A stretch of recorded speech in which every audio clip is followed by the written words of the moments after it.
On April 14, 1967, a Chicago South Shore and South Bend Railroad passenger train struck 6 automobiles and derailed at South Bend, Indiana. Coming up.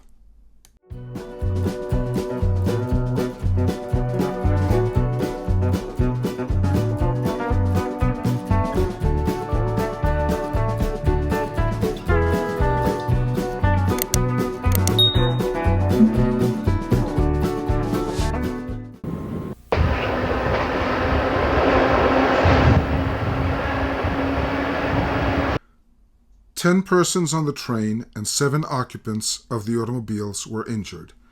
The accidents were caused by pressure loss in damaged pneumatic brake system after striking an object on the track, and subsequent handbrake failure and loss of electric power, resulting in electrically propelled passenger unit moving out of control on descending grade until it finally derailed.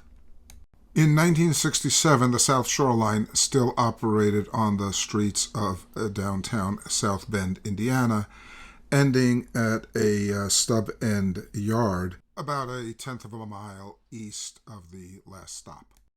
Train number 29, consisting of car number 18, 28, 212, 11, 16, 205, and 20, in that order, left Randolph Street, Chicago, Illinois at 5:18 p.m. At Gary, Indiana, units 16, 205, and 20 were detached from the train. On arrival at Michigan City, a crew change point, units 28, 212, and 11 were also detached for the train, and the incoming crew was relieved by a crew comprised of an engineer and conductor. The engineer of the incoming crew said the train brakes had been tested before leaving Chicago and had functioned properly at the time. Train number 29, now consisting only of passenger car number 18, departed from Michigan City at 6:38 p.m. Its brakes were tested before departure, and there were no exceptions. The train proceeded eastward at approximately 70 miles an hour after leaving Michigan City. At Hudson Lake, 15.2 miles west of South Bend, it made an uneventful stop to discharge passengers.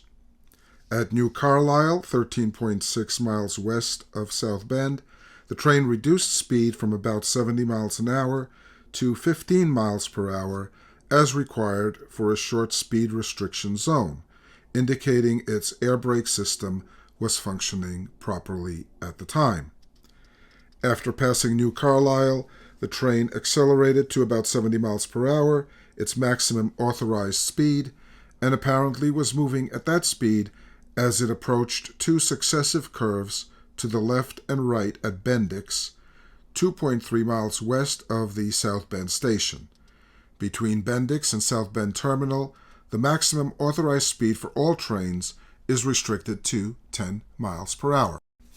As train number 29 approached the speed restriction zone, the engineer attempted to apply the brakes, only to find that they were not working.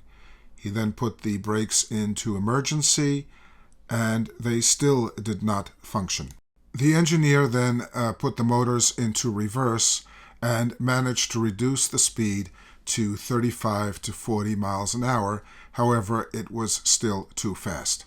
The excessive speed going around the curves resulted in the unit swaying excessively, causing the pantograph to foul the overhead wire, resulting in the pantograph being snapped off.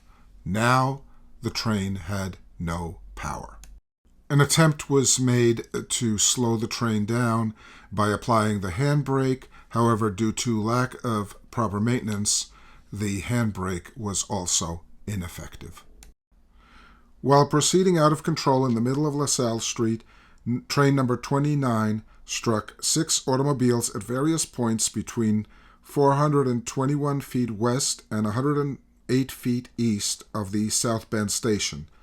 Shortly after striking the 6th automobile, it reached the end of the main track at South Bend Terminal and entered the west end of the stub yard track number 4, at which time the engineer either jumped or fell to the ground from the doorway on the left side of the front vestibule. The train continued eastward on track number 4 and struck and destroyed a pair of wheel stops attached to the rails near the stub end of that track. Immediately afterward, about 7:15 p.m., while moving out of control at an estimated speed of 30 to 40 miles per hour, it derailed at the stub end of track number 4, 1,167 feet east of the South Bend station.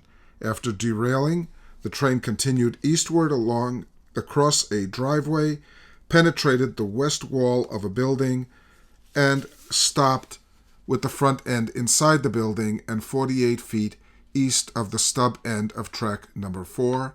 It was heavily damaged.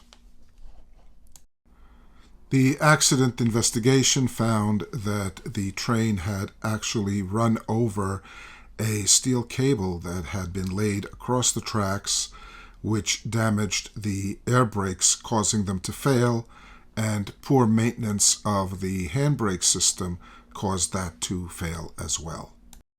South Shore trains no longer run in the streets of South Bend, and the last street-running segment in Michigan City is currently in the process of being eliminated as well. Thank you for watching, and please subscribe to this channel.